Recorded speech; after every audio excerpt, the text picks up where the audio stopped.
नमस्ते भारत में आपका स्वागत है। आज की सुर्खियों के साथ हाजिर हूं मैं प्रियंबरा। आइए डालते हैं नजर राष्ट्रीय अंतर्राष्ट्रीय कुछ चुनिंदा खबरों पर।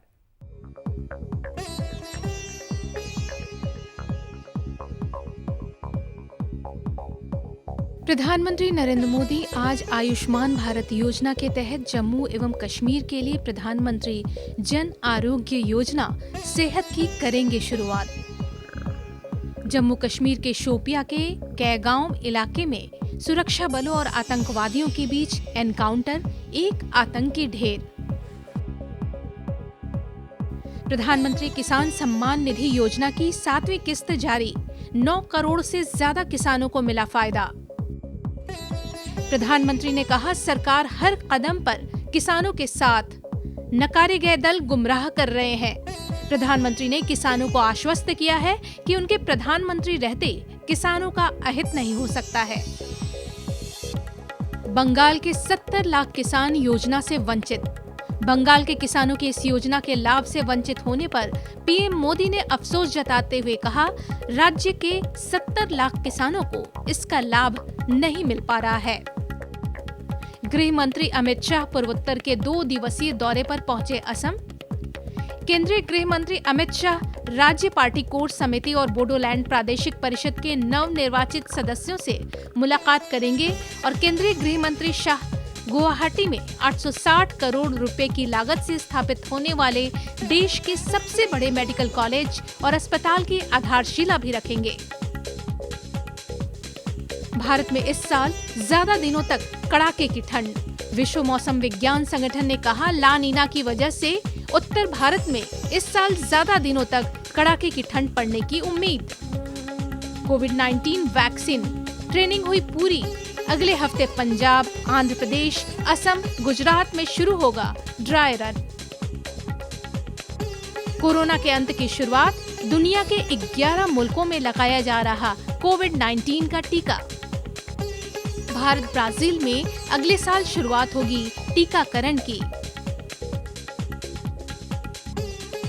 भारत ऑस्ट्रेलिया के बीच आज से 100वां टेस्ट क्रिकेट मैच।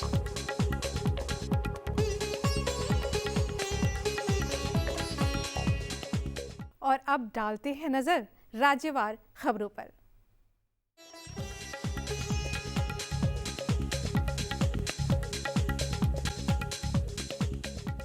राज्य में सेहत योजना का आज शुभारंभ करेंगे प्रधानमंत्री। पहले 30 लाख लोगों को मिल पा रही थी सुविधा, अब 1 करोड़ 30 लाख होंगे लाभार्थी।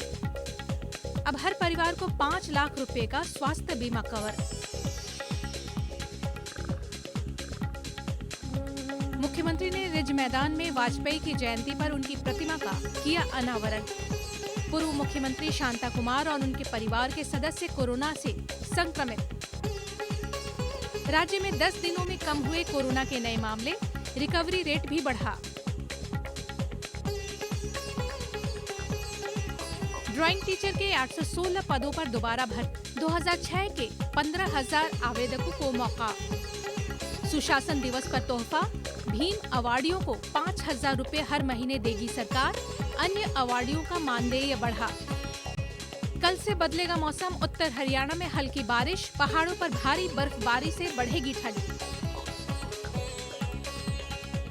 सोना तस्करी मामले में ईडी की बड़ी कार्रवाई, 1 करोड़ 85 लाख की संपत्ति की अटैच। कोरोना वायरस के नए स्ट्रेन से राज्य में हड़कंप। बीते 14 दिनों में ब्रिटेन से लौटे हर शख्स की होगी स्क्रीनिंग। राज्य में मिले कोरोना के 7 अलग अलग स्ट्रेन, निम्हांस के जीनोम अध्ययन में खुलासा। राज्य में शुक्रवार को 1005 नए कोरोना संक्रमित आए सामने, कुल एक्टिव मामले 13,508 हुए।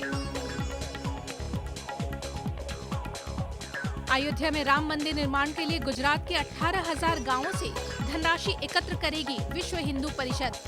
IIM अहमदाबाद अमेरिकी वास्तुकार के डिजाइन वाली 14 असुरक्षित डोरमेट्री को करेगा ध्वस्त। पिछले 24 घंटे में कोरोना के 910 नए मामले, संक्रमितों की संख्या बढ़कर 2,40,105 हुई। टीआरपी घोटाले में बार्क के पूर्व सीईओ पार्थो दास गुप्ता गिरफ्तार, 28 दिसंबर तक रहेंगे पुलिस हिरासत में। फर्जी टीआरपी घोटाले में मुंबई पुलिस की क्राइम ब्रांच ने किया गिरफ्तार। स्कूली कोर्स में पहली बार राजीव गांधी कश्मीर का नया नक्शा शामिल। प्रदेश में बढ़े mobile banking users, debit credit card लेने वाले भी 200 गुना बढ़े। दुर्ग बलरामपुर में शीतलहर, बाकी जिलों में गिरा रात का पारा, पड़ रही कड़ाके की ठंड। कृषि कानून वापस लेने की मांग, किसानों ने केंद्रीय राज्य मंत्री मेघवाल को दिखाए काले झंडे। गहलोत सरकार के 2 साल, आयुष्मान भारत महात्मा गांधी योजना जनवरी में शुरू होगी। प्रदेश में 50 लाख अतिरिक्त लोग इस योजना से जुड़ेंगे। 10 करोड़ रुपए की कॉमर्शियल साइट्स की रजिस्ट्री में 5% स्टाम्प चोरी, 1050 प्रॉपर्टी मालिकों को नोटिस। मार्च 2019 के बाद 5% बढ़ा शुल्क, 6 माह तक 3% की दर से होती रही रजिस्ट्रेशन। अगले हफ्ते पंजाब समेत 4 राज्यों के 8 जिलों में होगी वैक्सीन मॉक ड्रिल। मोदी राज में देश का किसान सर्वाधिक खुश, सुशासन दिवस पर बोले सीएम योगी। 58,000 से अधिक ग्राम पंचायतों में खत्म हुआ प्रधानों का कार्यकाल। खटारा हो चुके एम्बेसडर की जगह अब ऑडी से चलेगी राज्यपाल आनंदीबेन पटेल। बीपीएससी परीक्षार्थियों के लिए रेलवे ने चलाई 7 जोड़ी ट्रेनें। जेडीयू की 2 दिवसीय कार्यकारिणी बैठक आज से पटना में। राज्य सरकार का कड़ा रुख, हड़ताली जूनियर डॉक्टरों पर कार्रवाई का आदेश। पूर्वोत्तर के 2 दिवसीय दौरे पर गृह मंत्री पहुंचे असम। रविवार की सुबह पूजा अर्चना के लिए कामाख्या मंदिर जाएंगे गृह मंत्री अमित शाह। गुवाहाटी में 860 करोड़ रुपए की लागत से स्थापित होगी देश की सबसे बड़ी मेडिकल कॉलेज। जेडीयू को बड़ा झटका, 6 विधायक बीजेपी में शामिल। राज्य में 6 विधायकों के पाला बदलने से सिर्फ 1 विधायक पार्टी में बचा। राष्ट्रीय कार्यकारिणी की बैठक में जेडीयू विधायकों की टूट पर हो सकती है चर्चा।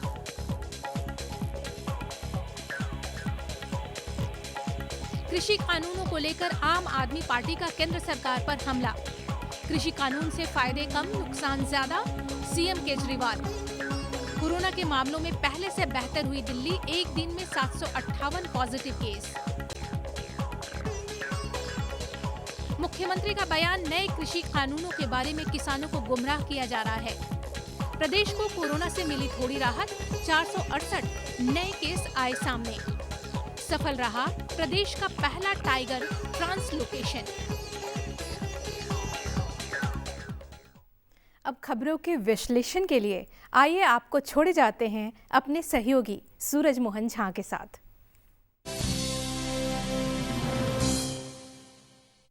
शुक्रिया प्रियंबरा। तो हमारी सहयोगी प्रियंबरा आपको राष्ट्रीय अंतर्राष्ट्रीय खबरों और साथ में देश के अलग अलग राज्यों की खबरों को बता रही थी।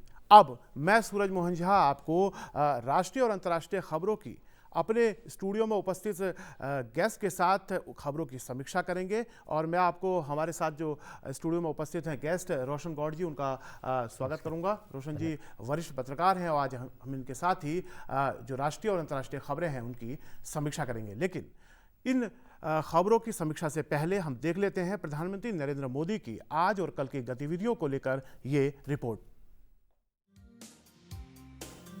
प्रधानमंत्री नरेंद्र मोदी आज दोपहर 12 बजे वीडियो कॉन्फ्रेंसिंग के माध्यम से केंद्र शासित प्रदेश जम्मू कश्मीर में आयुष्मान भारत PMJAY सेहत की शुरुआत करेंगे।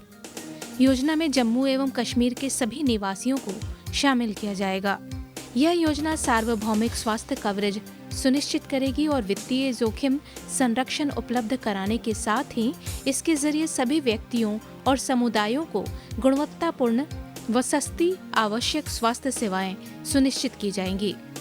प्रधानमंत्री नरेंद्र मोदी ने शुक्रवार को क्रिसमस पर राष्ट्र को शुभकामनाएं दी। प्रधानमंत्री ने ट्वीट कर कहा कि भगवान ईसा मसीह का जीवन और सिद्धांत दुनिया भर में लाखों लोगों को शक्ति प्रदान करता है। ईश्वर करे उनका पथ न्यायपूर्ण और समावेशी समाज के निर्माण का मार्ग प्रदर्शित करता रहे। सभी लोग प्रसन्न और स्वस्थ रहें। शुक्रवार को भारत रत्न पूर्व प्रधानमंत्री अटल बिहारी वाजपेयी की जयंती के अवसर पर प्रधानमंत्री नरेंद्र मोदी ने सुबह 8 बजे सदैव अटल स्मारक पर पहुंचकर अटल जी को श्रद्धा सुमन अर्पित किए। प्रधानमंत्री ने अपने ट्वीट संदेश में कहा, पूर्व प्रधानमंत्री आदरणीय अटल बिहारी वाजपेयी जी को उनकी जन्म जयंती पर शत शत नमन। अपने दूरदर्शी नेतृत्व में उन्होंने देश को विकास की अभूतपूर्व ऊंचाइयों पर पहुंचाया। एक सशक्त और समृद्ध भारत के निर्माण के लिए उनके प्रयासों को सदैव स्मरण किया जाएगा। सुबह 10:30 बजे संसद भवन के केंद्रीय कक्ष में अटल बिहारी वाजपेयी जी के चित्रों पर पुष्पांजलि अर्पित की। इस अवसर पर प्रधानमंत्री ने संसद भवन में अटल जी के भाषणों पर संकलित एक पुस्तक का विमोचन भी किया। कल भारत रत्न महामना मदन मोहन मालवीय जी की भी जयंती थी। इस अवसर पर प्रधानमंत्री ने संसद भवन के केंद्रीय कक्ष में महामना के चित्रों पर पुष्पांजलि अर्पित की। अपने संदेश में प्रधानमंत्री ने कहा, काशी हिंदू विश्वविद्यालय के प्रणेता और बहुआयामी प्रतिभा के धनी महामना पंडित मदन मोहन मालवीय जी को उनकी जन्म जयंती पर शत शत नमन। उन्होंने अपना संपूर्ण जीवन समाज सुधार और राष्ट्र सेवा में समर्पित कर दिया। देश के लिए उनका योगदान पीढ़ी दर पीढ़ी को प्रेरित करता रहेगा। प्रधानमंत्री नरेंद्र मोदी ने कल वीडियो कॉन्फ्रेंस के माध्यम से पीएम किसान सम्मान निधि के अंतर्गत वित्तीय लाभ की अगली किस्त जारी कर दी है। इस अवसर पर प्रधानमंत्री ने कहा कि आज एक बटन पर क्लिक से देश में 9 करोड़ से ज्यादा किसान परिवारों के बैंक खातों में सीधे 18,000 करोड़ रुपए जमा हो गए हैं। उन्होंने कहा कि इस योजना के शुरू होने के बाद से अब तक किसानों के खातों में 1,10,000 करोड़ रुपए पहुंच चुके हैं। प्रधानमंत्री ने इस बात पर दुख जताया कि पश्चिम बंगाल के 70 लाख से ज्यादा किसानों को इसका लाभ नहीं मिल पाया है। उन्होंने कहा कि बंगाल के 23 लाख से ज्यादा किसानों ने इस योजना का लाभ देने के लिए ऑनलाइन आवेदन किया है, लेकिन राज्य सरकार ने लंबे समय से सत्यापन प्रक्रिया पर रोक लगा रखी है। उन्होंने कहा कि जो दल पश्चिम बंगाल में किसानों के हित में नहीं बोलते हैं, वे यहाँ दिल्ली आकर किसानों के बारे में बात करती हैं। कल प्रधानमंत्री ने पूर्व प्रधानमंत्री अटल बिहारी वाजपेयी और भारत रत्न महामना मदन मोहन मालवीय को संसद के केंद्रीय कक्ष में उनको पुष्पांजलि अर्पित की और साथ में पूर्व प्रधानमंत्री अटल बिहारी वाजपेयी के ऊपर जो लोकसभा सचिवालय की पुस्तक उनके संसद में जो भाषण था उसका संकलन था उसका विमोचन भी किया। कल प्रधानमंत्री ने ही प्रधानमंत्री किसान सम्मान निधि योजना के तहत 9 करोड़ किसानों के खातों में 2000 की जो 7वीं किस्त है वो पहुंचाई। ये कहीं ना कहीं कल जो सुशासन दिवस था उसकी एक बानगी थी कि एक ही बटन के क्लिक से सीधा किसानों के खाते में वो पैसा पहुंच गया, उसमें कोई बिचौलिया या किस तरह की कोई कमीशन नहीं थी। तो आइए खबरों की समीक्षा करते हैं और हमारे साथ रोशन गौड़ जी स्टूडियो में मौजूद हैं। रोशन जी, कल सुशासन दिवस के उपलक्ष्य में प्रधानमंत्री नरेंद्र मोदी ने किसानों को जो 2000 की 7वीं किस्त पहुंचाई और साथ में किसानों को संबोधित भी किया, उनके साथ संवाद भी किया, आप क्या कहना चाहेंगे? देखिए, जो हम बार बार सुनते हैं और प्रधानमंत्री खुद ही इसका एक उदाहरण भी देते हैं कि जिस समय राजीव गांधी प्रधानमंत्री थे तो उन्होंने कहा था कि हम दिल्ली से 1 रुपया भेजते हैं तो 15 पैसे ही ज़मीन पर पहुंचते हैं। तो आज देखिए कि हम कह सकते हैं कि 30-35 साल हमें लगे, लेकिन आज हम पूरा 1 रुपया ज़मीन तक भेज पा रहे हैं। अगर हम 2000 रुपये किसानों को दे रहे हैं तो पूरे 2000 ही उनके खातों में जा रहे हैं। अगर हम डीबीटी के माध्यम से सब्सिडी दे रहे हैं या किसानों को अगर स्कॉलरशिप दे रहे हैं तो पूरी तरह से दे रहे हैं। अन्यथा हमेशा यही सुनने में आया था कि अगर हम किसानों की बात करते हैं तो गाँव में अगर आप चले जाएँ तो गाँव में जो किसानों को लोन वगैरह मिलता था तो उसको 100% नहीं मिलता था। अगर उसने एक भैंस के लिए अगर लोन लिया तो उसको 70-75% ही मिलता था। तो आज ये बहुत बड़ी हमारी उपलब्धि है कि हम 100% उसके खाते में दे पा रहे हैं। और कल जैसे आपने देखा कि 9 करोड़ किसानों को 18,500 करोड़ रुपए वितरित किए गए और किसानों से उसमें प्रधानमंत्री जी ने करीबन 7 किसानों से बात की और उनके अनुभव पूछे। तो दरअसल कहने के लिए तो आप कह सकते हैं कि 2000 रुपये बहुत छोटी रकम है, लेकिन जो सीमांत किसान है करीबन 80% हमारे देश में सीमांत है, उसको उस वक्त 2,000 रुपये जिसमें खेत की बुआई हो रही होती है, उसमें खाद की ज़रूरत होती है, बीज की ज़रूरत होती है, उस समय उसके लिए 2,000 रुपये बहुत ज़्यादा होते हैं।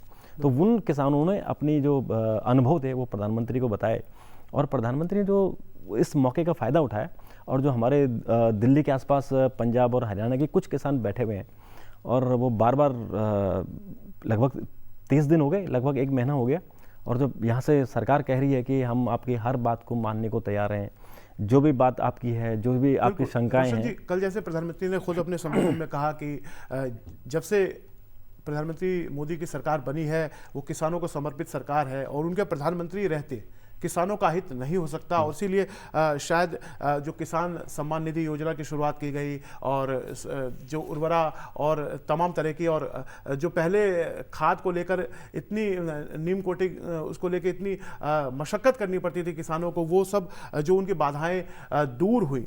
अभी कुछ दिन पहले हमने देखा था, एक सप्ताह मनाया गया था भारतीय अंतर्राष्ट्रीय विज्ञान महोत्सव।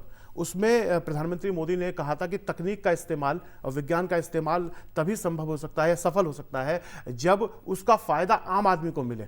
अब हम देख रहे हैं उसमें उन्होंने जिक्र किया था कि तकनीक से हमने जो सामाजिक कल्याण योजनाएं हैं उसका क्रियान्वयन सही तरीके से किया है। डीबीटी के तहत आपने देखा जो किसानों को 2,000 रुपये सीधा उनके खाते में पहुंचा, कोई बिचौलिया नहीं, कोई कमीशन नहीं। और जैसा कि आपने पूर्व प्रधानमंत्री राजीव गांधी का जिक्र किया, जो कहा करते थे कि नीचे तक पहुंचते पहुंचते जो पैसे का बहुत कम जो हिस्सा ही लोगों तक पहुंच पाता है। तो किसानों की जो समृद्धि की बात या उनको आत्मनिर्भर बनाने की बात कर रहे हैं प्रधानमंत्री बार बार, और उनके आय दोगुनी हो, आपको लगता है कि इस तरह का जो तकनीक का इस्तेमाल करके और बिचौलियों कमीशन को खत्म करके वो लक्ष्य को पाया जा सकता है? देखिए, जिस समय ये सरकार आई थी 2014 के बाद से फोकस रहा है कि किसानों की तरफ। जो किसान आप सुनते, अक्सर हम लोग सुनते थे कि किसान कहीं ना कहीं आत्महत्या कर रहा है। पिछले कुछ सालों से, कुछ महीनों से आपने नहीं सुना होगा कि किसी किसान ने आत्महत्या की है। तो ये हमने प्रोग्रेस की है। तकनीक की बात आप देखिए कि आप कनाडा चले जाएं, आप USA चले जाएं, उन देशों ने, वहाँ के किसान इतने समृद्ध हैं कि तकनीक का इस्तेमाल कर रहे हैं। वहाँ किसान हाथ से कम काम कर रहा है, मशीनों से ज़्यादा कर रहा है, और वो किसान जो बाकी लोग जो नौकरी पेशा वाले लोग हैं उनसे ज़्यादा पैसा कमा रहे हैं। लेकिन हमारे देश में हम कहते हैं कि हमारा जो करीबन 60% हमारी जो इकोनॉमी है, हमारे जो लोग हैं वो खेतीबाड़ी से जुड़े हुए हैं, लेकिन उसके बाद भी हमारा किसान गरीब क्यों है? इसलिए कि हमने प्रोग्रेस नहीं की है, हमने तकनीकी तौर पे प्रोग्रेस नहीं की। हमारे यहाँ तकनीकी नाम पे सिर्फ एक ट्रैक्टर आया है और थोड़े से हम बीज वगैरह कर लेते हैं। लेकिन अगर मैं कनाडा की चर्चा कर रहा हूँ तो वहाँ पे ड्रोन से सब कुछ काम हो रहा है। आपके बीज डालना, आपके खाद डालना, पेस्टिसाइड डालना, उसके अलावा भी बहुत सारे जो तकनीक का इस्तेमाल हो रहा है। तो वो लोग समृद्ध हो गए, तो हमारा किसान समृद्ध क्यों ना हो? जो हमारी एक रूटीन, एक परंपरा आ रही है कि APMC मार्केट हो, किसान अपना ट्रैक्टर लेके जाए, APMC मार्केट उसे खरीदे ना खरीदे। केवल 6% किसानों का ही सामान है जो APMC मार्केट के जरिए और MSP पर खरीद होती है। केवल 6% ऐसे किसान है। प्रधानमंत्री ने हाल ही में कहा था कि जिस भारतीय अंतर्राष्ट्रीय विज्ञान महोत्सव का मैं जिक्र कर रहा हूं, उसमें उन्होंने कहा था कि भारत में रिसर्च और इनोवेशन को लेकर काफ़ी कम काम हुआ है। 2014 में जब से प्रधानमंत्री नरेंद्र मोदी की सरकार बनी है, उन्होंने इस और खासा ध्यान दिया है कि शोध हो। और जिस तरह से रोशन जी बता रहे थे कि पश्चिम के देशों के किसान तकनीक का फ़ायदा उठाकर, रिसर्च का फ़ायदा उठाकर खेती और किसानी को लाभप्रद बना रहे हैं, इसमें सरकार आगे बढ़ रही है। उन्होंने कहा कि प्रधानमंत्री की जो रिसर्च फेलोशिप है उसके तहत आप किसी भी विषय के साथ आइए और फेलोशिप कीजिए ताकि देश को फायदा हो।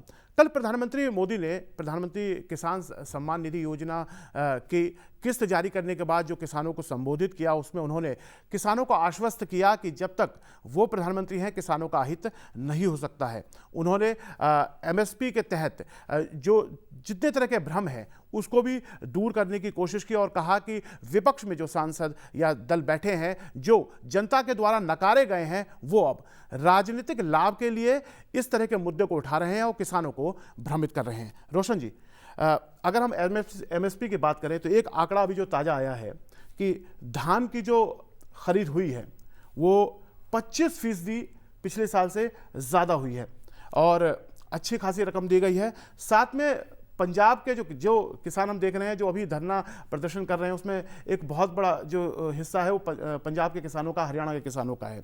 और आंकड़े बता रहे हैं कि 50% से ज़्यादा जो धान खरीदे गए हैं इस बम्पर MSP की खरीद में, वो पंजाब के किसानों को ही फायदा हुआ है। आंकड़े कुछ और कह रहे हैं और बातें कुछ की जा रही हैं, और प्रधानमंत्री ने जो विपक्ष के दलों पर आरोप लगाया उस विषय में आप बताएं। देखिए, कल प्रधानमंत्री जी ने एक बड़ी महत्वपूर्ण बात कही कि इस कानून को पास किए हुए करीबन 4 महीना हो गया है और कुछ कुछ राज्य इसको लागू भी कर चुके हैं। अगर इसमें MSP खत्म होनी होती तो जो आपने चर्चा की कि पिछले साल 3,45,000 करीबन 3,45,000 टन गेहूं का खरीद हुई है, और इस बार 4,45,000 टन हो चुकी है और अभी और होगी, लगभग 25% ज़्यादा हुई है। करीबन 54 लाख किसानों को इसका सीधे सीधे इसका फायदा हुआ है। और जो पंजाब के किसान हैं उनको 54% किसान अकेले पंजाब के हैं, बाकी हरियाणा के हैं, उत्तराखंड के हैं या उत्तर प्रदेश के हैं।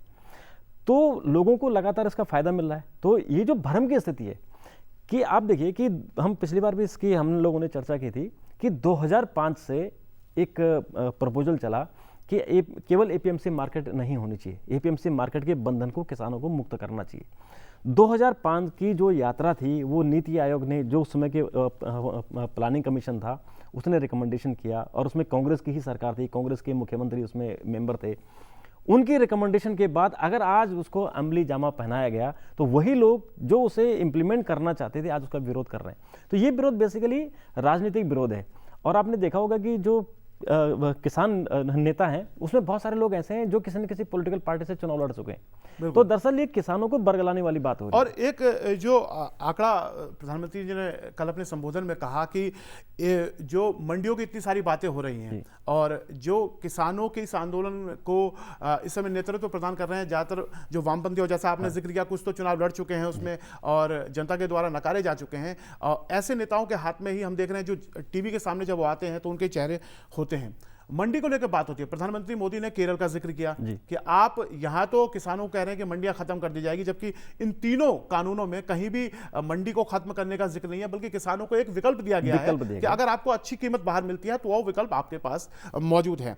प्रधानमंत्री मोदी ने कहा कि 1,000 मंडियों को ऑनलाइन किया गया इसी सरकार के दौरान में, साथ में इन मंडियों से 1 लाख करोड़ रुपए का अब तक व्यापार हो चुका है।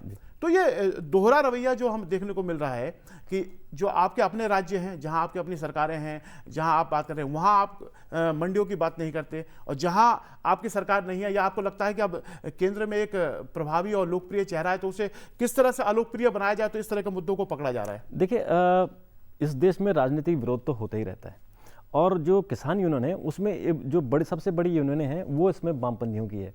और वामपंथियों की जब यूनियन कोई काम करती है तो उसमें वामपंथी पार्टियां भी शामिल हो जाती हैं। आपने देखा होगा जो सिंधु बॉर्डर पे हमारे यहाँ डी राजा वगैरह चले गए थे, तो ये एक हनान मौला साहब तो वहीं बैठे हुए हैं, बंगाल से सीपीएम सांसद ही थे। बिल्कुल, तो ये वामपंथियों की यूनियन है और वामपंथी नेता उसमें जाते हैं। लेकिन ये बात बड़ी महत्वपूर्ण है कि केरल में तो APMC है ही नहीं, वहाँ तो मंडी है ही नहीं, तो फिर आप पहले वहाँ क्यों नहीं लागू करते हैं? एकमात्र वामपंथी राज्य बचा है उसमें भी नहीं है। जहाँ नहीं है, तो फिर ये दोहरा चरित्र है दरअसल कि आप किसानों को बेसिकली आप किसानों को गुमराह कर रहे हैं कि एक तरफ आपके यहाँ खुद अपने राज्य में नहीं है, और जिन राज्यों में सरकार चाहती है कि किसानों को मुक्त कर दिया जाए और किसान ऑनलाइन बेचे या अपने राज्य से बाहर जाए कहीं भी बेचे। जैसे कल उन्होंने एक आदमी से जिक्र किया था जो आपका नॉर्थ ईस्ट से था, अदरक का, तो अदरक खेती तो नहीं छीन ली जा रही, तो अदरक वो कह रहे हैं कि जब से ये ऑनलाइन सिस्टम हुआ है उनका अदरक बहुत अच्छा बिक रहा है, और उनका नॉर्थ ईस्ट से उनका अदरक दिल्ली बिकने के लिए आ रहा है, तो उनको अच्छा खासा उसमें पैसा मिल रहा है। तो किसानों का जो बंधन थी वो उनको बंधन से मुक्ति दी गई है। इसका लाभ किसानों को आप क्यों नहीं देना चाहते हैं? तो यहाँ पे हमको और बल्कि हमारे सारे जो हमारे किसान भाई लोग हैं उनको भी सोचना चाहिए कि अगर आपको फायदा हो रहा है तो क्या राजनीतिक वो राजनीतिक दल आपका फायदा रोकना चाहते हैं? बिल्कुल। पंजाब और हरियाणा के जो किसान बैठे हैं, खास तौर से पंजाब के, उनका नेतृत्व हम देख रहे हैं, हनान मौला साहब हों चाहे डी राजा हों और भी तमाम तरह के जो नेता हैं जो अपनी जो आजमाइश कर चुके हैं लोकसभा चुनावों में वो कर रहे हैं। तो उनको पूछना चाहिए कि जो उनके प्रभाव के राज्य हैं उनमें मंडियां नहीं हैं, और आप हमें केंद्र के उस कानून के विषय में बता रहे हैं जो मंडियों को खत्म करने की बात नहीं करता है। अब हम पंजाब से पूर्व के राज्य बंगाल चलते हैं। प्रधानमंत्री मोदी ने जब कल 9 करोड़ किसानों के खाते में 2000 की जो किस्त जारी की, तो उसमें पश्चिम बंगाल के 70 लाख किसान नहीं थे। और वो इसलिए नहीं थे क्योंकि पश्चिम बंगाल की जो ममता बनर्जी की सरकार है उसने वहाँ लागू इसे नहीं किया है। प्रधानमंत्री ने इसको लेकर अफसोस जाहिर किया। रोशन जी, देखिए, हमारे देश में केवल दो राज्य ऐसे थे जिन्होंने प्रधानमंत्री किसान सम्मान निधि को लागू नहीं किया था। एक दिल्ली ने नहीं किया था, लेकिन जब दिल्ली में चुनाव हो गए तो अब जाके वहाँ उन्होंने लागू किया। तो लेकिन बंगाल अभी तक नहीं कर रहा है। और कल आपने देखा कि जब प्रधानमंत्री ने किसानों के खातों में ट्रांसफ़र कर रहे थे, तो उसके बाद सिंगूर में ही जहाँ किसानों का आंदोलन शुरू हुआ था, ममता बनर्जी ने वहाँ पे नेतृत्व किया था, वो मुख्यमंत्री बनी, वहाँ के किसानों ने ही वहाँ पे धरना प्रदर्शन किया था कि बाप हमको उस लाभ से वंचित क्यों करना चाहते हैं। और प्रधानमंत्री जी ने कहा कि भाई 70 लाख किसान है, बड़ी आबादी, 70 लाख परिवार समझिए, 70 लाख परिवार समझिए, इतनी बड़ी आबादी को आप वंचित कर रहे हैं। केंद्र की सरकार उनको मुफ्त में दे रही है, उनसे बदले में कुछ नहीं ले रही है। आपको सिर्फ किसानों का नंबर देना है, उनके पते देने हैं केंद्र सरकार को कि ये किसान है हमारे, ये उनका पता है, ये उनके बैंक खाते हैं, और केंद्र सरकार से उनको सीधे सीधे ट्रांसफर हो जाएगा। तो मुझे लगता है कि अगर पश्चिम बंगाल सरकार ऐसा नहीं कर रही है तो हो सकता है कि इसका जो है विकल्प हो। ममता बनर्जी काफी संघर्षों के बाद मुख्यमंत्री बनी। 34 साल के वामपंथी शासन को उखाड़ना अपने आप में एक बहुत बड़ा कार्य था, अवैध किला माना जाता था, और उसमें आंदोलन करके वो किसानों के आंदोलन से ही सत्ता उनको हासिल हुई। क्या उनका राजनीतिक जो दिमाग है वो उन्हें नहीं बताता कि 70 लाख किसान जो हैं, 70 लाख परिवार, वो इस फायदे से महरूम हैं? प्रधानमंत्री मोदी इसका जिक्र कर रहे हैं, तमाम देश के किसान इसके लाभान्वित हो रहे हैं, उसका राजनीतिक नुकसान उनको आने वाले विधानसभा चुनाव में हो सकता है? बिल्कुल, इसका असर तो साफ साफ हमें अभी से ही दिख रहा है। जो 2019 के अपने लोकसभा चुनाव देखे होंगे, उसमें देखिए उनकी सीट 34 से घट के मात्र 3% का फर्क था, 22 पे, केवल 45-40%। जी, तो इसका असर अभी, चूंकि देखिए अब जो आपने जिक्र की कि 34 साल का जो वामपंथी सरकार थी वहाँ पे, उसको उखाड़ना, क्योंकि वामपंथियों ने जो वहाँ पे काम किया था कि जितने उद्योग धंधे थे वो लगभग सब बंद हो गए थे। वहाँ पे पश्चिम बंगाल में रोजगार नहीं था। तो जब ममता बनर्जी ने वहाँ किसानों की आवाज़ उठाई, गरीबों की आवाज़ उठाई, बेरोजगारों की आवाज़ उठाई, तो उनको लोगों ने समर्थन दिया।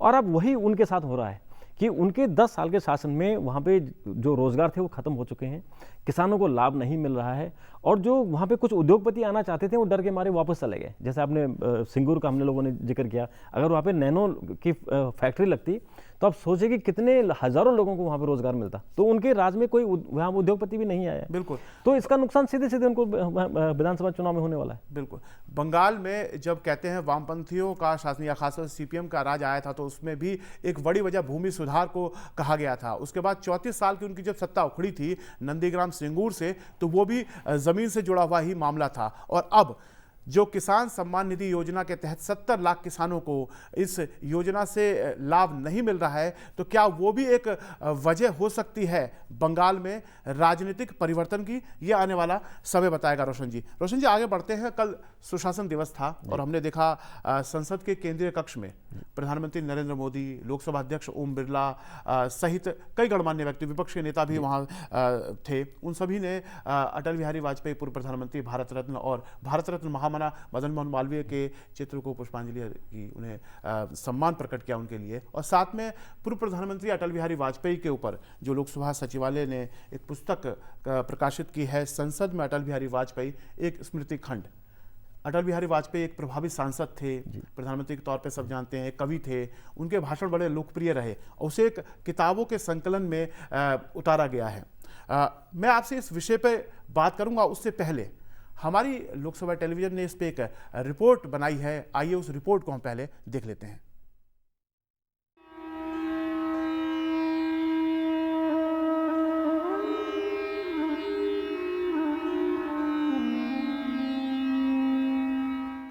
यह है संसद का केंद्रीय कक्ष। वह है ऐतिहासिक केंद्रीय कक्ष जहां संविधान सभा की बैठकें चली और संविधान को अंतिम रूप दिया गया। यहाँ आज के दिन 25 दिसंबर को 2 महापुरुषों, 2 भारत रत्नों को श्रद्धा सुमन अर्पित किए गए। 25 दिसंबर का दिन होता है महामना पंडित मदन मोहन मालवीय जी की जयंती का और पूर्व प्रधानमंत्री भारत रत्न अटल बिहारी वाजपेयी जी की जयंती का।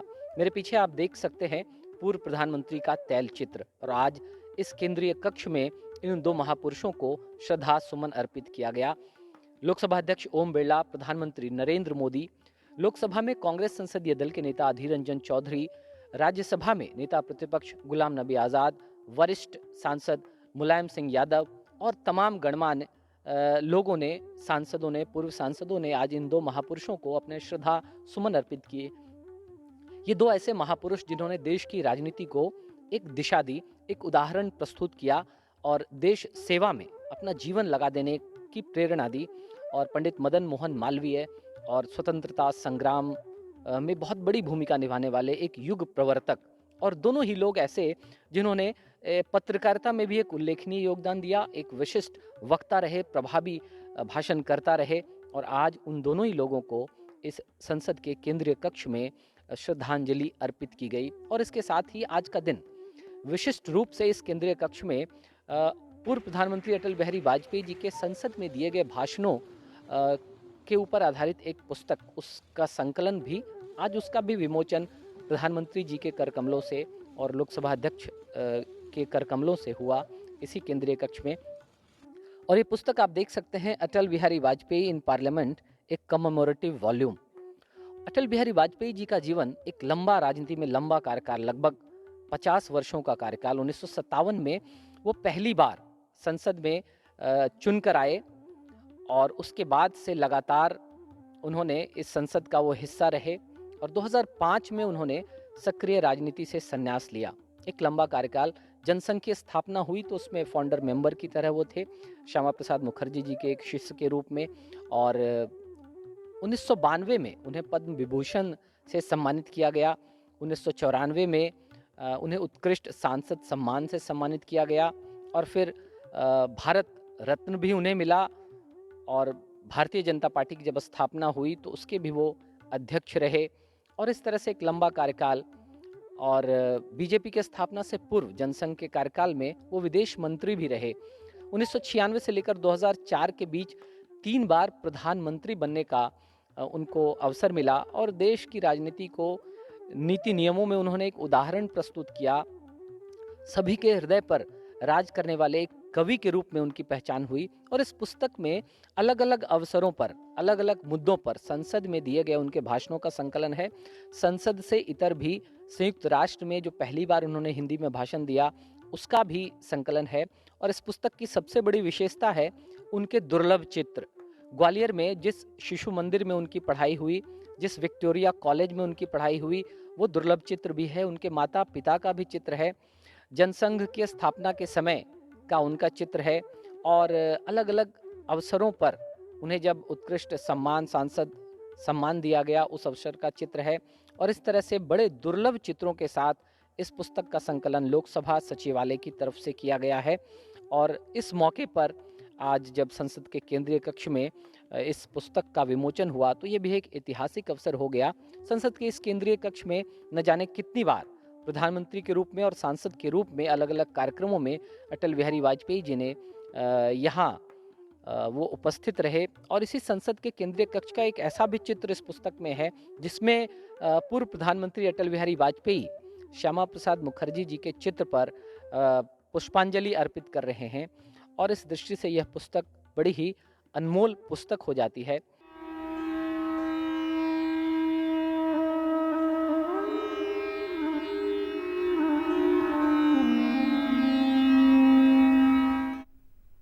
अटल जी के अनेक रूप हैं। वो पत्रकार रहे, वो संपादक रहे, सांसद रहे, प्रधानमंत्री रहे, कवि रहे, जिस रूप से भी आप सीख सकें। अब हम अपनी खबरों की समीक्षा के क्रम को आगे बढ़ाते हैं रोशन जी, और अब हम चलते हैं गृह मंत्री अमित शाह के पूर्वोत्तर के 2 दिन के दौरे पर। कल वो रात में असम पहुंच चुके हैं और असम में उनके भाजपा के राज्य की जो समिति है उसके कोर ग्रुप से भी मुलाकात है। वहाँ पर वो अभी जो नई गठित हुई है बोडोलैंड परिषद, उसके लोगों से भी, निर्वाचित लोगों से भी भेंट करेंगे, जहाँ पे एक अलग तरह का हमने सत्ता सहयोग देखा जब बोडोलैंड की पूरी उसके बाद को उसको जिस तरह से बीपीएफ को आउट कर दिया है। एनडीए का पार्ट है भी बीपीएफ राज्य में, उसके बावजूद उन्होंने एक नए गठबंधन को वहाँ जन्म दिया और जनादेश भी हासिल किया। और वहाँ पर विकास कार्यों को भी वो देखेंगे। एक बहुत बड़े अस्पताल का भी उद्घाटन उनको करना है। आप किस तरह से देखते हैं उनके 2 दिवसीय दौरे को?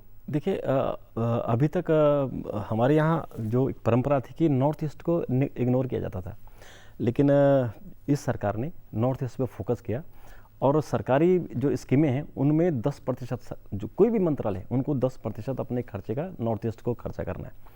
अभी आप देखिए जो आज वहाँ पे अमित शाह जी एक इतने बड़े हॉस्पिटल का, मेडिकल कॉलेज का उद्घाटन कर रहे हैं जो देश का सबसे बड़ा होगा, तो ये नॉर्थ ईस्ट के लिए बहुत बड़ी एक उपलब्धि होगी। और उसके अलावा वो वहाँ पे जो वैष्णवपंथी हैं उनके मठों को करीबन 8,500 करोड़ रुपए कुछ वो देंगे उनको। लेकिन जो आपने बात कही कि जो बोडोलैंड क्षेत्रीय परिषद है उसमें जो उनकी सहयोगी पार्टी थी बोडोलैंड पीपल्स फ्रंट, उसको छोड़ा गया। वो इसलिए छोड़ा गया कि जो कोकराझार एरिया है, जो बोडोलैंड का क्षेत्र है, वहाँ इन लोगों ने ऐसा कब्जा कर रखा है कि दूसरी वहाँ पार्टी जा ही नहीं सकती है। तो गठबंधन होते हुए बीजेपी ने उसे छोड़ा है और जो यूपीपीएल है उसके साथ गठबंधन किया है ताकि वहाँ नए समीकरण हो, लोगों को नई राजनीतिक लोगों के सामने विकल्प आए। तो ये मुझे लगता है कि एक नया संकेत है, क्योंकि केवल एक पार्टी और अपने प्रभुत्व के कारण या अपने, मैं कहूँगा कि जो उनका एग्रेसिव वहाँ पे मूवमेंट है उसको छोड़ के, जो क्योंकि उग्रवाद को वहाँ से खत्म करना जरूरी है, तो एक पॉलिटिकल पार्टी। रोशन जी, अभी भी बीपीएफ के 3 मंत्री राज्य सरकार में। हाँ, उन लोकसभा में तो कोकराझार से बीपीएफ के सांसद नहीं जीत सके थे, निर्दलीय सांसद एआईयूडीएफ के मदद से जीत गए थे। राज्यसभा में एक उनके सांसद थे, वो भी भाजपा में शामिल हो रहे हैं। और राज्य में 3 मंत्री अभी तक मौजूद हैं। और जिस तरह से हमने देखा है कि चूंकि बोडोलैंड पार्टी के लिए, जो बीपीएफ के लिए खासतौर से बोडोलैंड टेरिटोरियल जो पार्ट है वो बहुत महत्वपूर्ण है, उसमें हारने के बावजूद वो अब तक राज्य में सरकार में बचे हुए। तो ये किस तरह का असमंजस है? क्या वो आने वाले हानि को देख रहे हैं, क्या देख रहे हैं? देखिए, जैसे मैंने कहा कि वहाँ पे जो वो है कोकराझार एरिया है, उस कोकराझार एरिया में बीजेपी ने वहाँ पे विकल्प देने की कोशिश की है। 4 जिले हैं, कोकराझार के साथ 3 जिले और हैं। 3 जिले और हैं। तो कोकराझार एरिया जो हम बोडोलैंड की बात करते हैं, और यहाँ पे जो 3 मंत्री अभी उनके राज्य सरकार में हैं और अगले साल वहाँ पे विधानसभा चुनाव होने, तो मुझे लगता है कि बीजेपी इस बार उनके साथ गठबंधन नहीं करेगी, और जो नया गठबंधन करेगी वो यूपीपीएल के साथ वो होगा। एक और छोटी सी वहाँ पे पार्टी है जो गण शक्ति है, तो उनके साथ भी गठबंधन होगा। बीजेपी ने एक नया विकल्प दिया है ताकि जो उग्रवाद है, असल में जो उग्रवाद की जड़ है वहाँ पे, उसको वहाँ पे बीजेपी खत्म करना चाहती है। तो ये मुझे लगता है कि बड़ा अच्छा संकेत है। एक जी मैं जो जानना चाहूँगा कि जहाँ हम देख रहे हैं विपक्षी दल चुनाव की घोषणा होने के बाद लगते हैं, उसके बाद जब चुनाव हार जाते हैं तो ईवीएम चिल्लाना शुरू कर देते हैं। वहाँ हम देख रहे हैं असम में चुनाव अभी 1 साल से ज़्यादा का समय भी बचा हुआ है और गृह मंत्री अमित शाह ने वहाँ दौरे करने शुरू कर दिए हैं। जो राष्ट्रीय नेतृत्व है भाजपा का, उसने वहाँ पे अपनी संख्या वहाँ बढ़ा दी है। जिस तरह के गठबंधन हो सकते हैं क्षेत्रवार स्थिति में, असम में देखिए आप, जो बोडोलैंड पार्ट है उसको अलग तरह से वो ट्रीट कर रहे हैं, जो अपर असम है उसे अलग तरीके से देखा जा रहा है, लोअर असम को अलग तरीके से देखा जा रहा है, और कछार वैली जो है उसे अलग तरीके से देख रहे हैं। वो रणनीतिक स्तर पर आगे बढ़ रहे हैं जिस तरह से विकास कार्य किए जाएं। और वहीं दूसरी तरफ हम देखते हैं तो बड़ी असमंजस की स्थिति नजर आती है। कांग्रेस और एआईयूडीएफ, हमने देखा जाए तो जब तरुण गोगोई जी 15 साल का शासन रहा, उन्होंने हमेशा बदरुद्दीन अजमल की पार्टी से परहेजी किया, और अब कांग्रेस ने एक नया प्रयोग किया, वहां पर उनके साथ गठबंधन किया। उसके बावजूद भी अभी जो हमने बीटीसी का चुनाव देखा बोडोलैंड टेरिटोरियल का, उसमें उनको सीटें ना के बराबर हासिल हुई, कांग्रेस को मिली। तो ये किस तरह के संकेत हैं? देखिए, सबसे बड़ा संकेत तो यह है कि जो बीजेपी है वो हर चुनाव को बहुत ही गंभीरता से ले रही है। आपने असम का जिक्र किया, बोडोलैंड का जिक्र किया, मैं आपको हैदराबाद का जिक्र कराना चाहता हूँ। जो हैदराबाद के भी चुनाव हुए, पूरा BJP national president JP Nadda और अमित शाह वहाँ खुद प्रचार करने गए थे। और अभी आपने असम के जो डीडीसी, जम्मू कश्मीर के डीडीसी चुनाव देखे, उसमें आप देखिए कि हमारे केंद्रीय मंत्रियों की जिम्मेदारी लगाई गई थी और उनके कितना अच्छा वहाँ पे बीजेपी नंबर 1 पार्टी बन के उभरी है।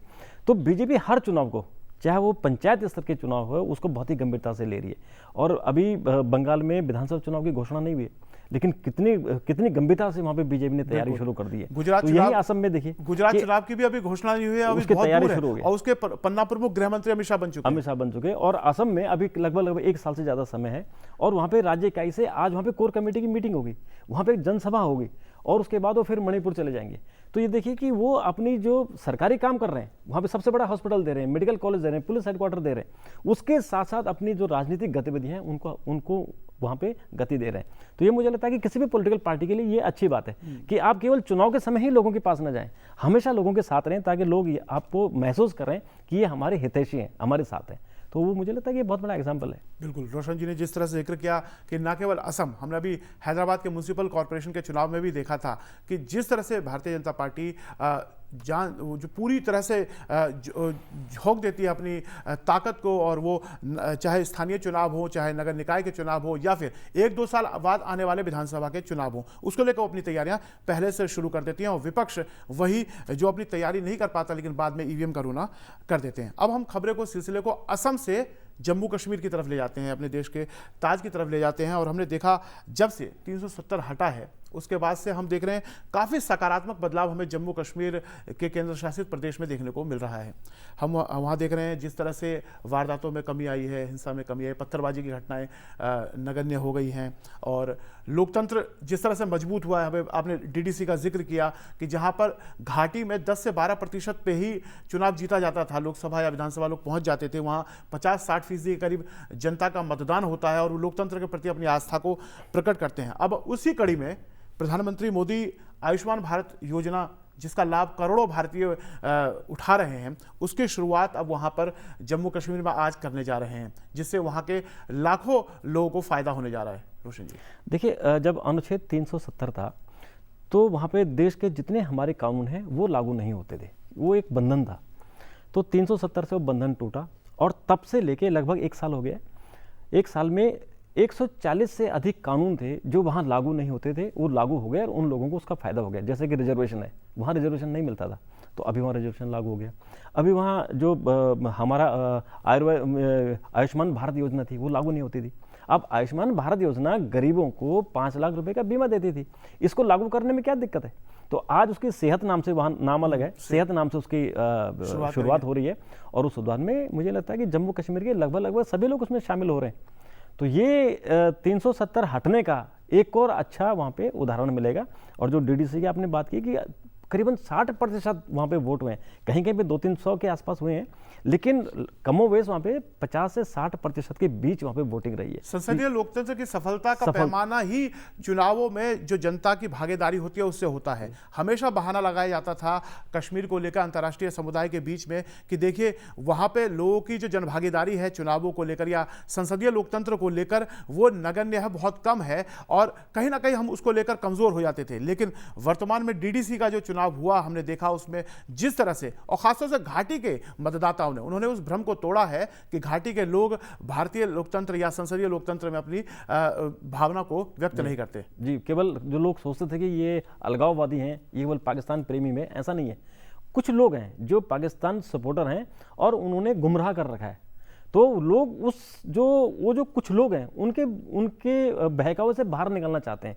और 50% लोगों का वोट देना बहुत बड़ी उपलब्धि है। और उसमें बीजेपी को 3 सीटें बीजेपी के आना बहुत बड़ी बात है, क्योंकि बीजेपी को वो अछूत मानते थे कि इन्होंने यहाँ पे 370 हटाया है तो हम इनको क्यों वोट दें।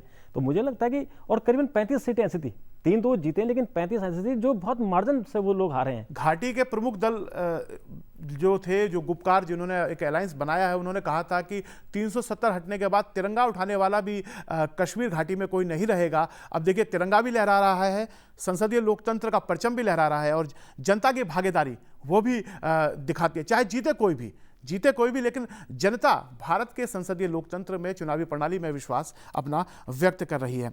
हम खबरों के सिलसिले को आगे बढ़ाएं उससे पहले एक छोटी सी खबर का जिक्र कर लेते हैं। सकारात्मक खबर कहें या फिर युवाओं की बात करें कि भारत की युवा आबादी बहुत बड़ी है, जिनके हाथों में ही भविष्य की बागडोर होगी। एक खबर केरल के तिरुवनंतपुरम से है कि वहाँ पर जो महापौर बनने जा रही हैं आर्या राजेंद्रन, वो 21 साल की एक छात्रा हैं। इस खबर को किस तरह से देखते हैं रोशन? देखिए, ये बहुत ही सुखद खबर है, क्योंकि हम लोग कहते हैं कि हमारे राजनीति में भ्रष्टाचार आ गया है, अच्छे लोग नहीं आ रहे हैं, गुंडा एलिमेंट आ रहे हैं, और उसमें अगर कोई छात्र आ रहा है तो ये बहुत अच्छी बात है कि पढ़े लिखे लोग, जो छात्र राजनीति से नफरत करने लग गए हैं, अगर वो मुख्य धारा में जुड़ रहे हैं तो ये बहुत अच्छी खबर है। मुझे लगता है कि वो सीपीएम की कैंडिडेट है, लेकिन वो किसी भी पार्टी से हो, वो छात्र आने चाहिए, युवा आना चाहिए, नया खून आना चाहिए। इससे हमारी सोच नई होगी, बिल्कुल नए विचार होंगे, युवा शक्ति राजनीति में आएगी, एक नया बदलाव आएगा कि कोई भी दल हो। लेकिन संसदीय लोकतंत्र के लिए एक अच्छी खबर ये हो सकती है। अभी समय हुआ है ब्रेक का। ब्रेक के बाद जब हम आएंगे तो बात करेंगे कुछ अंतर्राष्ट्रीय खबरों की, उसकी समीक्षा करेंगे रोशन जी के साथ। खासतौर से कोरोना की भी बात होगी। कहा जा रहा है कि उसकी वैक्सीन का एक सफलतापूर्वक प्रयोग हो रहा है और कोरोना अब अपने अंत की ओर आ गया है।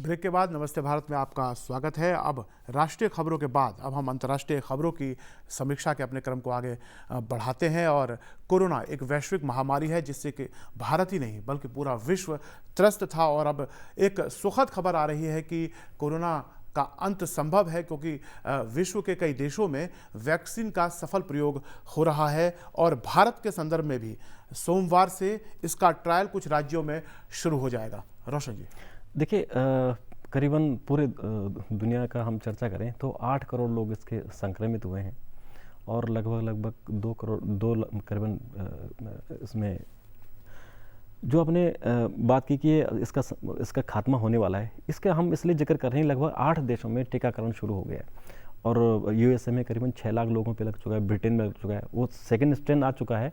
लेकिन फिर भी लोग कह रहे हैं कि नहीं, वो ज़्यादा नुकसानदायक या ज़्यादा प्रभावी नहीं है। इस पर अलग अलग बातें हैं, लेकिन सभी देशों ने टीकाकरण की शुरुआत कर दी है। हमारे देश में सोमवार से और मंगलवार 2 दिन इसका ट्रायल होगा। 4 राज्य उसके चुने गए हैं, पंजाब है, गुजरात है, असम है और आंध्र प्रदेश है। इन 4 राज्यों में ट्रायल देखा जाएगा कि जो हमने उसकी चेन बनाई है, कोल्ड चेन, कि टीका आएगा कहाँ से, कैसे उसको ट्रांसपोर्ट किया जाएगा, कहाँ लगेगा, कौन कौन उसके जो हमारे हेल्थ वर्कर हैं कितने उसमें इन्वॉल्व होंगे। तो ट्रायल के तौर पे 2 जिलों को इसमें चुना गया है। अगर ये ट्रायल में कहीं कमियां होंगी, कहीं कुछ अगर गड़बड़ी होगी तो उसको जो है सुधारा जा सकता है। और मैं उम्मीद करता हूँ कि शायद जनवरी में ही हमारे यहाँ टीके की परमिशन मिल जाएगी। 3 टीकों ने हमारे यहाँ परमिशन के लिए, अनुमति के लिए अप्लाई किया हुआ है। तो अगर ये 3 टीकों को अनुमति मिलती है तो मुझे लगता है कि हमारे यहाँ, जैसे कि हमारी सरकार कह रही है, स्वास्थ्य मंत्रालय ने कहा कि पहले चरण में हम 30 करोड़ लोगों को टीका लगा देंगे। तो 30 करोड़ का जो हमारे फ्रंट लाइन वर्कर हैं उनको लग जाएगा। उसके बाद फिर सेकंड फेज चलेगा। तो मुझे लगता है कि जो आप कह रहे हैं कि इसका खात्मा नज़दीक है, तो हम उम्मीद कर रहे हैं कि जल्दी इसका खात्मा हो, क्योंकि पूरी दुनिया इसमें दहशत में है और सारा कारोबार, हमारी इकोनॉमी, पूरी दुनिया की इकोनॉमी इस पर बैठ चुकी है। तो एक अच्छा संकेत है। कोरोना का अंत हो, सुखद रहेगा। जिस तरह से आपने बताया कि अर्थव्यवस्था और तमाम तरह की जो शंकाएं हैं वो इससे जुड़ी हुई थी। आपने ब्रिटेन के में जो कोरोना का एक नया प्रकार स्ट्रेन आया है उसका जिक्र किया। ये एक डर हो सकता था, कहते हैं 70% ज़्यादा तेज़ी से काम करता है, लेकिन जैसे ही इसकी खबर आई मुझे लगता है विश्व के सारे देश तैयार हो गए इसके मुकाबले के लिए। हमने देखा जिस तरह से ब्रिटेन से जाने वाली फ़्लाइटों को एकदम से रुका गया और जो पहुंच चुके थे उनकी जांच की गई। वो ये भी एक इसका कारण। हाँ, देखिए, जैसे ही ऐसा इसका पता चला कि सेकेंड स्ट्रेन आ गया है, तो जो ब्रिटेन से दुनिया भर में गए थे, एक तो उन लोगों की पहचान की गई और उनको आइसोलेट किया गया। और सारे करीबन 40 देशों ने अपनी हवाई यात्राएं ब्रिटेन से आने के लिए और जाने के लिए दोनों जगह रोक दी। और यहाँ की जो यूरोपीय देश है उन्होंने भी रोक दी। तो इसको कंट्रोल कर दिया गया, तुरंत ही इस पर कंट्रोल कर दिया गया। तो ये एक था कि जो जिस समय कोरोना आया था उसमें लोगों को इतना इसके बारे में जागरूकता नहीं थी, इतनी इसके जानकारी नहीं थी। का वक्त लग गया जब तक प्रचार प्रसार हो गया, उसके बाद लोग चेते थे। हाँ, और लोगों को पता नहीं था कि कौन कहाँ से कहाँ जा रहा है। अभी लोगों को पता चल गया है, क्योंकि जो जिस तरह से सरकार ने आइसोलेशन सेंटर खोल दिए हैं, क्वारंटाइन सेंटर खोले हुए, तो इमीडिएट उनको आप वहाँ रख सकते हैं, उनका इलाज कर सकते हैं। तो इसका फायदा यही हुआ कि जो अभी वो सिर्फ ब्रिटेन में और थोड़ा सा हम कह सकते हैं कि साउथ अफ्रीका में, हल्का सा साउथ अफ्रीका में भी आया है थोड़ा प्रचार, लेकिन बाकी दुनिया में जाने से बच गया है। कहीं कहीं कुछ केसेस मिले हैं लेकिन उनको आइसोलेट कर दिया गया। जैसे हमारे भारत में कहते हैं कि लगभग 5 लोग ऐसे हैं जिनकी संभावना है, जिनको ऐसा लगता है कि वो स्ट्रेन का मामला नहीं आया था। हाँ, कोरोना का था, लेकिन उनको आइसोलेट कर दिया गया है। तो अगर उनसे किसी और को संक्रमण फैलता, वो रुक गया। बिल्कुल, एक लंबा अरसा हो गया, तकरीबन 1 साल का समय हो गया। कोरोना ने जो वैश्विक महामारी है उसने पूरी दुनिया को अपने गिरफ्त में ले लिया था। उसमें अगर वैक्सीनेशन की खबर आ रही है और उसका सफलतम प्रयोग हो रहा है, और भारत में भी जिस तरह से ट्रायल की बात हो रही है, और उम्मीद की जा रही है कि अगले साल जनवरी से जब हम 2021 में आएंगे तो ये इंजेक्शन काम करना शुरू कर देगा और कहीं ना कहीं कोरोना जो महामारी है उससे हमें निजात मिल सकती है। अब हम अपने अंतर्राष्ट्रीय खबरों की समीक्षा के क्रम को आगे बढ़ाते हैं और कोरोना की जननी चीन, जहां से कोरोना पूरे दुनिया में फैला था और हम पूरे 1 साल से उसे त्रस्त हैं, उसकी कारस्तानियाँ लगभग भारत के साथ में विश्व के सभी देशों को प्रभावित करती हैं। अब हम देख रहे हैं दक्षिण चीन सागर में जिस तरह से वो अतिक्रमण कर रहा है और अंतर्राष्ट्रीय मार्ग को रोक रहा है, इसको लेकर अंतर्राष्ट्रीय समुदाय में अब एक अलग तरह की बेचैनी नजर आ रही है और लगता है चीन के खिलाफ एक खेमेबंदी हो रही है। देखिए, चीन से कोई देश ऐसा नहीं है जो चीन से परेशान ना हो। अभी चीन ने जो दक्षिण चीन सागर है उसके रास्ते में जो अंतर्राष्ट्रीय समुद्र मार्ग है वहाँ पे वो रोड कर रहा है। उसने एक वहाँ पे कृत्रिम टापू खड़ा कर दिया है। तो अभी उसके प्रभाव को कम करने के लिए अमेरिका, ऑस्ट्रेलिया, जापान और भारत ने जो मालाबार 1 और मालाबार 2 वहाँ पे युद्ध अभ्यास किए थे नेवी के साथ, वही अब चीन और जर्मनी के साथ और जापान और जर्मनी कर रहे हैं, और उसके बाद भारत और वियतनाम करेंगे। तो दरअसल सारी दुनिया एकजुट हो रही है कि जो चीन इस तरह की कार्रवाई कर रहा है, जो लोगों को परेशान कर रहा है, दुनिया के तमाम देशों को परेशान कर रहा है, उसके तनाव से मुक्ति के लिए सारी दुनिया एकजुट हो रही है। तो मुझे लगता है कि चीन को कम से कम इस बात को समझना चाहिए कि आपने पूरी दुनिया को संकट में डाल दिया है। ये जो कोरोना संक्रमण आया है उसकी पैदाइश ही चीन में हुई है, और अब वो उसकी इकोनॉमी, चूंकि सबकी पूरी दुनिया की इकोनॉमी लगभग डाउन चली गई है, और चीन ही ऐसा देश है जिसकी इकोनॉमी अभी प्लस में है। तो उसने, तो इसका साफ साफ संकेत है कि उसने पहले से इसकी प्लानिंग की भी थी। तो अब वो अंतर्राष्ट्रीय स्तर पर लोगों को दूसरी तरीके से परेशान कर रहा है, चाहे आप व्यापार के मामले में देख लें, और चाहे आप ये दक्षिण चीन सागर में जो उसने अंतर्राष्ट्रीय समुद्र जो मार्ग है उसमें वो अवरोध पैदा कर रहा है। तो अगर सारी दुनिया इस तरह से इकट्ठी हो जाए, सारी दुनिया के देश अगर एकजुट हों, तो शायद चीन पे एक दबाव बने, और वो जैसे बाकी देश हैं मित्रवत रहते हैं, चीन भी दूसरों के साथ मित्रवत रहना सीखे। चीन पूरी दुनिया को मुसीबत में डाल रहा है। कोरोना वैश्विक महामारी हमारे सामने है। भारत के लिए वो समस्याएं खड़ी करता ही रहता है। हम देखते हैं हमारी सीमा पर कोई ना कोई विवाद या घुसपैठ करने की कोशिश करता है, जिसे हमारे वीर जो सेना के अदम्य साहस की वजह से रोका जाता है। हम एक चीज़ देख रहे हैं, जब से प्रधानमंत्री नरेंद्र मोदी सत्ता में आए हैं, उन्होंने विदेश के मामलों को लेकर एक अलग तरह की नीति अपनाई, और उसका फायदा अब हमें हो रहा है कि चीन को घेरने में हमें आसानी होती है। पहले जहां हम रक्षात्मक होते थे चीन को लेकर, और हम कोशिश करते हैं कि चूंकि हमारा पड़ोसी है तो हम ज़्यादा ना, और मजबूत पड़ोसी है तो हम ज़्यादा वोकल ना हो, पाकिस्तान की खबर ज़्यादा सुनने को मिलती थी। लेकिन जब से प्रधानमंत्री मोदी सत्ता में आए हैं, चीन को लेकर की नीति, पहले उन्होंने कोशिश पूरी की कि चीन के साथ संबंध सुधारे जाए। उसके बाद जब चीन नहीं सुधर रहा तो अंतर्राष्ट्रीय स्तर पर भी उसके प्रयास किए जा रहे हैं, और जैसा आपने बताया कि खेमेबंदी हो रही है, तो उसके सफलतम और एक सकारात्मक रूप हमें देखने को मिल रहे हैं। देखिए, जो हमारी विदेश नीति है वो आक्रामक हुई है पहले से, कि हम सारी दुनिया के लोगों से, सारी दुनिया से हम दोस्ती भी करेंगे, लेकिन जहां हमारे हित प्रभावित हो रहे होंगे वहां हम दबेंगे भी नहीं।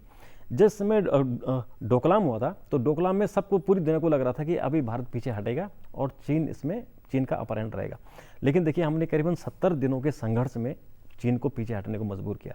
और अभी आप देख रहे हैं कि जो लेह में, जो हमारा पूर्वी लद्दाख है, वहाँ पे चीन की सेना जिस तरह से घुसी थी और हमारी सेना ने जिस तरह से उनको खदेड़ा, तो वो भी चीन के लिए एक ऐसी एक उनके लिए उदाहरण है कि भारत से हम जीत नहीं सकते। बिल्कुल बिल्कुल। अब समय ख़त्म हो चुका है रोशन जी। तो स्वामी विवेकानंद ने अमेरिका के शिकागो से मैसेज दिया था कि पूरी दुनिया को बंधुत्व के भाव का, कि विश्व एक परिवार है और उसमें सभी बंधु हैं, सभी भाई बहन हैं आपस में। लेकिन अब भारत उसकी नीति को अपना रहा है कि पहले तो कोशिश की जाए कि मित्रता हो, लेकिन अगर कोई हमारे सार्वभौमिक और हमारी ही क्षेत्र में अतिक्रमण करता है तो उसे भी बर्दाश्त नहीं किया जाएगा। एक आक्रामक विदेश नीति अपनाई जा रही है। तो आज नमस्ते भारत में इतना ही। रोशन जी, आप आए और राष्ट्रीय अंतर्राष्ट्रीय खबरों की समीक्षा की, उसके लिए बहुत बहुत धन्यवाद। तो हम नमस्ते भारत में आज इतना ही। हम आपको आज के विचार के साथ छोड़े जा रहे हैं।